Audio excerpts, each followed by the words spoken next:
The next task in the creation of your database is to enter the data now you've created the table.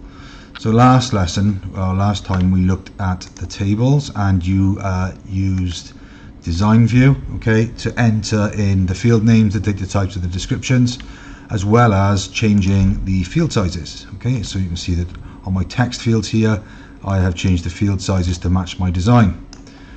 Okay, so once you're happy and you're done, just right click on the class table, on the title, okay, come to the datasheet view. It might ask you to save it. If it does, make sure you save it.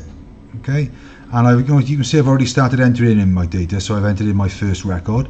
So I'll show you how to continue that, and then the plan for this next part of the task is to enter the data that from the sheet that the teacher will give you.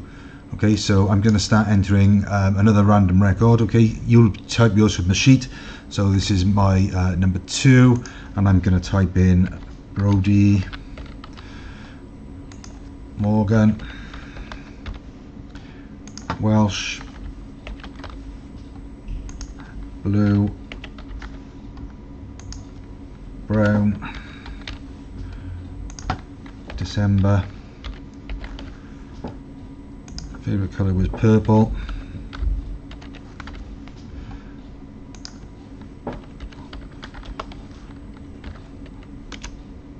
Horse riding.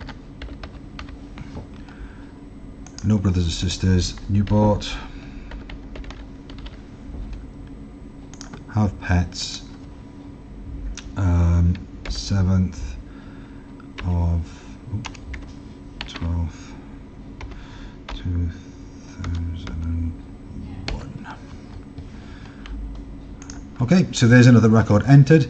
So I want you to enter the rest of the records from the sheet that the teacher gives you, and in readiness then for the next part of creating forms in our databases.